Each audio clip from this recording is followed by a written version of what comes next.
दोस्तों, मुंबई अपने बुनियादी ढांचे को उन्नत करने के लिए 6 लेन का नया बेलासिस ब्रिज बना रहा है और वर्तमान रिपोर्ट के according central Mumbai grant road को जोड़ने वाला बेलासिस केबल ब्रिज अक्टूबर 2025 तक बनकर के तैयार हो जाएगा। तो आइए जानते हैं ये ब्रिज कहाँ पर है, कैसा है और कितने लागत से इसको बनाया जा रहा है, इसकी क्या खासियत है। नमस्कार दोस्तों, मैं विकास और आप देख रहे हैं ऑल इंडिया प्रोजेक्ट।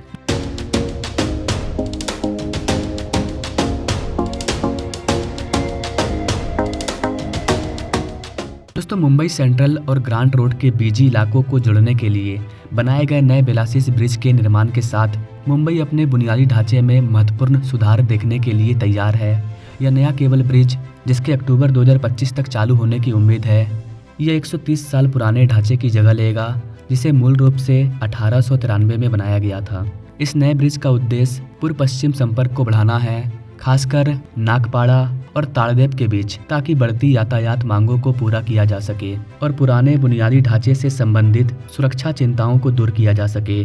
पुराने बेलासिस ब्रिज को ध्वस्त करने का डिसीजन 2018 के ऑडिट के बाद आया, जिसमें पता चलता है कि संरचना अब निरंतर उपयोग के लिए सुरक्षित नहीं थी, जिसके कारण बृहन मुंबई नगर निगम यानी कि BMC ने इसे ध्वस्त करने की प्रक्रिया शुरू कर दी। 380 मीटर तक फैले नए बेलासिस ब्रिज में एक आकर्षक केबल स्टे डिजाइन होगा, जो मौजूदा रेलवे ट्रैक के ऊपर कुशल निर्माण को सक्षम बनाता है। ब्रिज में वाहनों के लिए 6 लेन होगी, जो पिछले 3 लेन संरचना की क्षमता को दोगुना कर देगा। इसके अलावा डिजाइन में पटरियों के ऊपर 6.5 मीटर की निकासी शामिल है, जो सुरक्षा और कार्य क्षमता दोनों में सुधार करती है। जून 2024 में पुराने ढांचे को ध्वस्त करने के बाद नए ब्रिज का निर्माण कार्य शुरू हुआ। इंजीनियरों ने व्यापक पाइलिंग कार्य की आवश्यकता को कम करके रेलवे संरचना में व्यवधान को कम करने के लिए केबल स्टे डिजाइन का चयन किया। बेलासिस ब्रिज परियोजना की कुल लागत 110 करोड़ रुपया होने का अनुमान है, जिसमें BMC और भारतीय रेलवे के बीच वित्तीय पोषण साझा किया जाएगा। BMC ने परियोजना के लिए 70 करोड़ रुपये देने की प्रतिबद्धता जताई है, जबकि भारतीय रेलवे 40 करोड़ रुपये का योगदान देगा और विध्वंस चरण का प्रबंधन करेगा। बेलासिस ब्रिज के अलावा मुंबई के बुनियादी ढांचे को रेलरोड स्टेशन पर अपने पहले केबल स्टे रोड ओवरब्रिज के पूरा होने से भी लाभ मिल रहा है। 26 जनवरी 2025 को उद्घाटन के लिए तैयार यह 6 लेन वाला ब्रिज 385 मीटर लंबा है और इसमें पैदल यात्री फुटपाथ, रैंप और 1.52 किलोमीटर लंबा हिस्सा है, जिसे मुंबई के सबसे बिजी इलाके में से एक में भीड़भाड़ को कम करने के लिए डिजाइन किया गया है। रेलरोड ब्रिज, जिसे 145 करोड़ रुपये की लागत से बनने में सिर्फ 2 साल लगे, शहर के चल रहे बुनियादी ढांचे के विकास में एक और मील का पत्थर है। महाराष्ट्र के मुख्यमंत्री देवेंद्र फडणवीस और उप मुख्यमंत्री एकनाथ शिंदे ने 26 जनवरी को रविवार को मुंबई कोस्टल रोड परियोजना को वर्ली बांद्रा सीलिंग से जुड़ने वाले नॉर्थ चैनल ब्रिज के उद्घाटन के साथ एक महत्वपूर्ण मील का पत्थर स्थापित किया। इस विकास से शहर की कनेक्टिविटी बढ़ने और यातायात प्रवाह में आसानी होने की उम्मीद है। उद्घाटन के दौरान उप मुख्यमंत्री शिंदे ने शहर के लिए नई हरित पहल के बारे में एक विशेष घोषणा की। शिंदे ने कहा कि यहाँ पर 70 हेक्टेयर का पार्क बनाया जाएगा। महालक्ष्मी रेस कोर्स में 120 एकड़ जमीन के लिए फाइल खोली गई है और समझौते को अंतिम रूप दिया गया है। यहाँ 300 एकड़ का विश्व स्तरीय केंद्रीय पार्क भी विकसित किया जाएगा, जो मुंबई के प्रदूषण से निपटने के लिए एक प्रमुख ऑक्सीजन पार्क के रूप में काम करेगा। इस महत्वाकांक्षी पार्क परियोजना से शहर के निवासी को पर्याप्त मनोरंजन और पर्यावरणीय लाभ मिलने की उम्मीद है।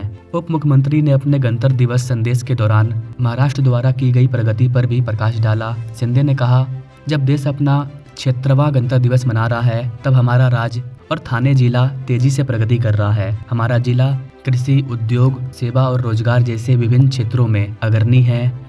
त्यामुळे 70 हेक्टर जो है 175 एकड़ का ये गार्डन यहाँ होगा और उसी को हम महालक्ष्मी जो रेसकोर्स का है 120 एकड़ जमीन, जो पहले कई बार कोशिश हो गई थी, लेकिन कोशिश होने के बाद अपने आप फाइल बंद हो जाती थी। अभी हमने वो फाइल खुली रखी है और उसके ऊपर पूरा एग्रीमेंट हो गया है। 120 एकड़ और 175 एकड़ 300 एकड़ कुल मिला के ये भी कोस्टल हाईवे का एक बहुत बड़ा वैशिष्ट्य है।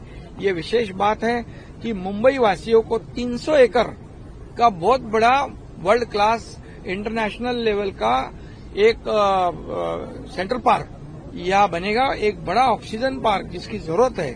और इसलिए मुंबई का ये जो आप लोग देख रहे हैं, प्रदूषण भी कम हो जाएगा और यहाँ लोगों के लिए सहूलियत हो जाएगी, एंजॉय करेंगे लोग, बच्चों से लेके हमारे सीनियर सिटीजन तक। और ये जो मैंने कहा कि ये जो ब्रिज बनाया है, ये जो कोस्टल हाईवे है, ये कोस्टल हाईवे ऊपर से हम जब देखते हैं तो ऐसा लगता है कि हम फॉरेन कंट्री में है। और यूट्यूब में भी इसके बारे में पूछा जाता है, तब लोग कहते हैं ये फॉरेन का है, लेकिन हमें गर्व है कि हमारे मुंबई में इतना बड़ा प्रकल्प हो रहा है। ये भी हमारे मुंबई वासियों के लिए ये प्रजासत्ताक गणतंत्र दिवस की एक बहुत बड़ी भेंट है। हाल ही में दावोस यात्रा के दौरान प्राइम मिनिस्टर मोदी के नेतृत्व में महाराष्ट्र की प्रगति को आगे बढ़ते हुए 15 लाख करोड़ रुपये के समझौते ज्ञापन पर हस्ताक्षर किए गए। इससे पहले दिन में मुख्यमंत्री फडणवीस ने मुंबई के वर्षा बंगले में राष्ट्रीय ध्वज फहराया और क्षेत्रवीय गणतंत्र दिवस के अवसर पर शुभकामनाएं दी। उन्होंने एक्स पर लिखा, दुनिया का सबसे बड़ा लोकतंत्र जो संप्रभुता और धर्मनिरपेक्षता को कायम रखता है, आगे बढ़ता रहे। सभी को गणतंत्र दिवस की शुभकामनाएं। इतना ही नहीं गाइस, मुंबई कोस्टल रोड को बांद्रा वर्ली सीलिंग से जोड़ने वाले उत्तर दिशा वाले ब्रिज का उद्घाटन करने के अलावा 26 जनवरी को महाराष्ट्र गवर्नमेंट ने पुल के साथ ही उन्होंने 3 इंटरचेंज का उद्घाटन किया, जो वर्ली, प्रभा देवी, लोअर परेल और लोटस जंक्शन जैसे क्षेत्रों में जाने वाले वाहनों के लिए कनेक्टिविटी प्रदान करेगा। बृहन नगर निगम ने शुक्रवार को एक विज्ञप्ति में कहा कि तटीय सड़क प्रतिदिन सुबह 7 बजे से मध्यरात्रि तक वाहन की आवाजाही के लिए खुली रहेगी। 26 जनवरी को उद्घाटन किया गया और 27 जनवरी से ये आम पब्लिक के लिए चालू हो गया। यहाँ पर गाइस आपको बता दें कि इस ब्रिज में 143 मीटर लंबा, 27 मीटर चौड़ा और 31 मीटर ऊंचा बो आर्क स्ट्रिंग गर्डर शामिल है, जिसका वजन लगभग 2400 मीट्रिक टन है, जो कि काफ़ी ज़्यादा है। महत्वाकांक्षी मुंबई तटीय सड़क परियोजना को चरणों में विकसित किया जा रहा है, ताकि दक्षिण मुंबई से नरीमन पॉइंट से दहिसर तक उत्तरी उपनगरों तक तीव्र पहुंच अवेलेबल कराई जा सके। मुंबई कोस्टल रोड से आम पब्लिक को काफ़ी ज़्यादा फायदा हो रहा है। 12 मार्च से 31 दिसंबर 2024 तक करीब 50 लाख से अधिक वाहनों ने तटीय सड़क मार्ग का उपयोग किया, जिसमें दैनिक औसत 18 से 20 हज़ार वाहन इस पर डेली चल रहे हैं। तो मुंबई के ग्रोथ में कोस्टल रोड, एलिवेटेड कॉरिडोर, अलग अलग तरह के ब्रिजों को बनाया जाना, ये मुंबई के ग्रोथ में काफ़ी इंपॉर्टेंट रोल प्ले करने वाला है और कर रहा है। इससे मुंबई के ट्रैफिक में काफ़ी ज़्यादा सुधार हो रहा है। तो यहाँ पर मैंने आपको 2 ब्रिज के बारे में बताया। एक तो 130 साल पुराना ब्रिज को तोड़ा जा रहा है और उसको बनाया जा रहा है, और मुंबई कोस्टल रोड का जो ब्रिज ओपन हुआ उसके बारे में भी हमने यहाँ पर जाना। बाकी गाइस, अगर आप मुंबई के और भी डेवलपमेंट प्रोजेक्ट के बारे में जानना चाहते हैं तो आप हमारे चैनल से जुड़ सकते हैं। डेली बेसिस पर आपको मुंबई के बड़े बड़े प्रोजेक्ट के बारे में हमारे चैनल पर जानने को मिलेगा। इसके अलावा गाइस, अगर आप भारत के किसी भी डेवलपमेंट प्रोजेक्ट के बारे में जानना चाहते हैं तो आप हमें कमेंट कर सकते हैं, उस पर हम डिटेल अपडेटेड वीडियो लाएंगे। तो मिलेंगे हम लोग नेक्स्ट वीडियो में, तब तक के लिए जय हिंद।